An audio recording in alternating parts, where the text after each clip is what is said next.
Olá, nós temos aqui hoje o Dr. Antônio Carlos Teixeira da Silva, advogado da Ação Direta de Inconstitucionalidade, número 4291, que o PSOL promove em face da Lei 13.549 de 2009. Eu gostaria de saber do Dr. Antônio Carlos, para explicar para os advogados do Estado de São Paulo e do Brasil, o que aconteceu com a carteira de previdência dos advogados aqui no Estado de São Paulo. Olá, Maurício, tudo bem? Muito obrigado pelo convite. Olá a todos vocês. Essa pergunta é muito importante. Você que está aí nos assistindo, imagine que você passou a sua vida inteira fazendo uma economia todos os meses para você pagar um plano de previdência privada. Então você pagou 20 anos, 25 anos, aí quando você chega na hora de receber os benefícios daquilo que você pagou, a instituição que organizou a sua previdência privada simplesmente diz: olha, eu não tenho dinheiro para te pagar, não estou preocupado com isso, você que vai reclamar para o bispo. Você já se imaginou numa situação dessa? Pois é, parece piada, né? Mas não é. Isso aconteceu, e sabe com quem? Com o governo do Estado de São Paulo. Exatamente.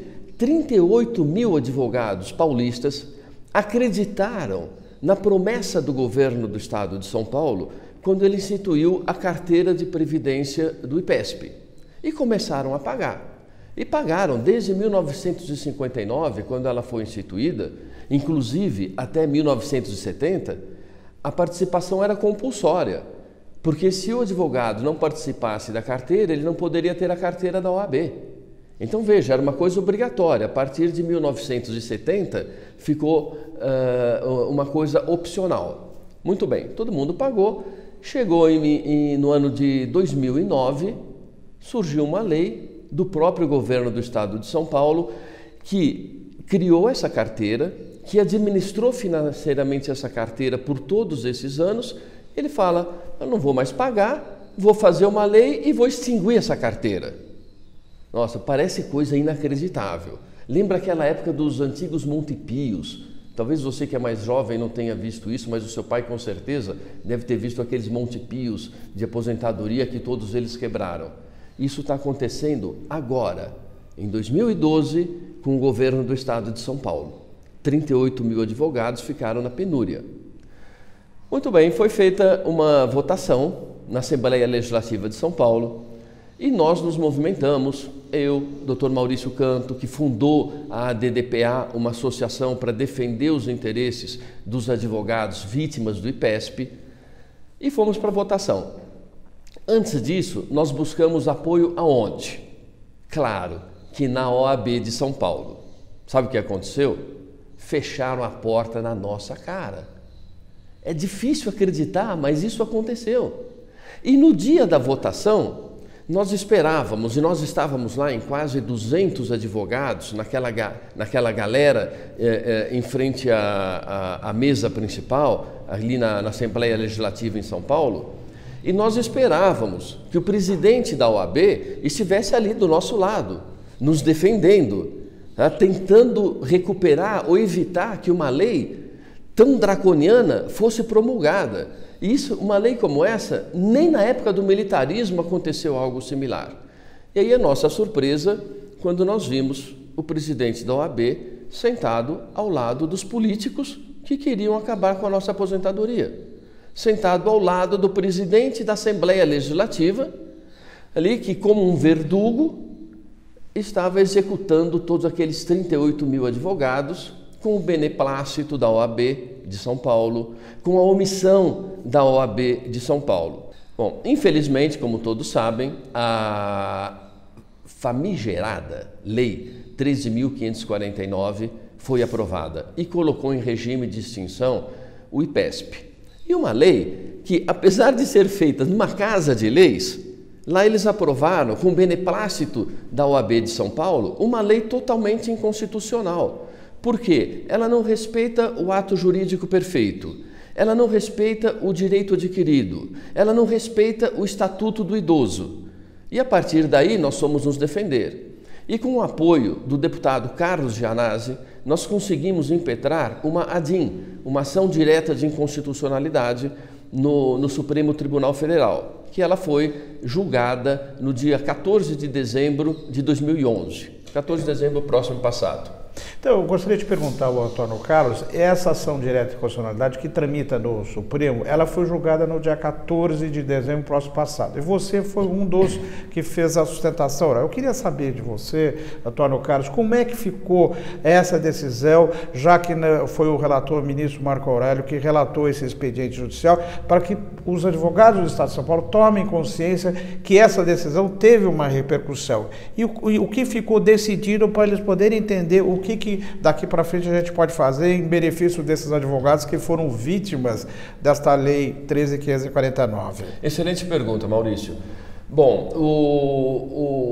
o Supremo Tribunal Federal, através do acórdão, demonstrou o seguinte, reconheceu a responsabilidade do governo do Estado de São Paulo para com todos os contribuintes da carteira previdenciária. Não poderia abrir mão dessa responsabilidade se foi ele que criou e geriu por todos esses anos. O Supremo Tribunal Federal reconheceu o direito adquirido de todos aqueles colegas que já estão aposentados ou que já estavam aposentados. Então, eles têm que ser respeitados a partir da lei anterior e não a partir desta lei que nós atacamos no Supremo Tribunal Federal. Porém, ficou uma dúvida, né? O que vai acontecer com aqueles que ainda estão contribuindo com a carteira, mas ainda não têm todos os requisitos para que possam se aposentar? Então, esse foi um último questionamento que nós levantamos durante aquela sessão no Supremo Tribunal Federal, e que é objeto de um embargo de declaração que nós impetramos logo após a publicação do acórdão. Esse embargo de declaração tem o objetivo de ampliar o entendimento do Supremo Tribunal Federal também para aqueles que ainda não estão aposentados. Tá? E aí que eu aproveito e quero responder às inúmeras questões que eu recebo, se devem ou não continuar pagando o IPESP. A minha orientação e o que eu estou fazendo, porque eu estou nesse grupo, eu continuo pagando sim. Porque se você deixar de pagar, estatutariamente, após 6 meses, você está automaticamente excluído da carteira. E contra isso não existe recurso. Antônio Carlos, houve uma decisão favorável aos aposentados, aos pensionistas e àqueles que já tinham implementado as condições até maio de 2009, quando foi promulgada essa lei teratológica e inconstitucional. Agora, como você bem disse, os advogados ingressaram com os embargos declaratórios e nós estamos aguardando essa decisão. Você sabe quando é que vai ser julgado esses embargos, esse recurso, para que possa estender esses efeitos aos advogados contribuintes? Você tem alguma posição com referência a isso? Nós estamos fazendo todas as injunções junto ao STF para que essa audiência seja marcada. A nossa expectativa é que ainda nesse segundo semestre a gente consiga que essa audiência seja marcada e realmente esse assunto seja definitivamente esclarecido. Nós sabemos que o Supremo agora, os ministros vão julgar o caso mensalão. Então, o mês de agosto é um mês complicado lá para o Supremo, em razão dessa matéria que vai ser colocada em julgamento. Mas assim mesmo, segundo informações, você acredita realmente que é possível o julgamento desses embargos? Eles já estão à disposição no plenário para o julgamento? Você tem essa informação? Como é que está o andamento atual desse expediente judicial? Sim, o ministro Marco Aurélio de Mello já redigiu essa decisão, essa análise dele, e está à disposição do Supremo, mas precisa primeiro marcar uma audiência, uma sessão, e isso depende do presidente do Supremo, o ministro Carlos Aires Brito. Muito bem. Com relação a essa decisão no Supremo, nós soubemos agora que aqui em São Paulo nós tivemos também uma decisão importantíssima para os advogados e PESPeiros. O que você poderia falar para os aposentados, para aqueles que são pensionistas? Essa decisão ela vai ter repercussão também aqui no Tribunal de Justiça de São Paulo? Sim, ela tem que ter essa repercussão, porque o que estava acontecendo? O IPESP, por incrível que pareça, não estava aplicando a decisão do STF. Sabe, isso não pode existir num país em que a gente tem as instituições democráticas bem consolidadas como no Brasil. Você desobedecer a uma decisão judicial do Supremo. E o IPESP não estava obedecendo. Então, alguns colegas aposentados entraram com ações no Tribunal de Justiça de São Paulo e tiveram êxito para forçar, para obrigar o IPESP a cumprir a decisão judicial. Então, com isso, provavelmente o Tribunal de Justiça, que estava sendo refratário às questões IPESPianas, agora, em razão desse acordo do Supremo, houve uma mudança na questão jurídica e provavelmente o IPESP agora terá que cumprir essa decisão judicial. Eu gostaria de saber, Antônio Carlos, o que a gente pode fazer na esfera política para também atacar essa lei famigerada inconstitucional 13.540. Você tem conhecimento de algum projeto de lei aqui no Parlamento Paulista e o que a gente pode fazer para derrubar essa lei na esfera política, maiormente na esfera estadual aqui em São Paulo? Sim, Maurício, o deputado Carlos Gianazzi, ele teve a brilhante ideia, a brilhante iniciativa de produzir, de deixar pronto um novo projeto de lei que substitui essa famigerada lei 13.549. Então, o próximo passo, se assim for necessário, seria colocar em votação aqui em São Paulo esse novo projeto de lei para deixar a famigerada 13.549 totalmente morta e enterrada. E como é que a gente pode fazer pressão junto ao Parlamento Paulista, Antônio Carlos, para que haja um julgamento ou para que seja revogada essa lei na esfera estadual? O que você acha da interferência da OAB de São Paulo agora nesse processo político junto ao Parlamento nesses próximos meses?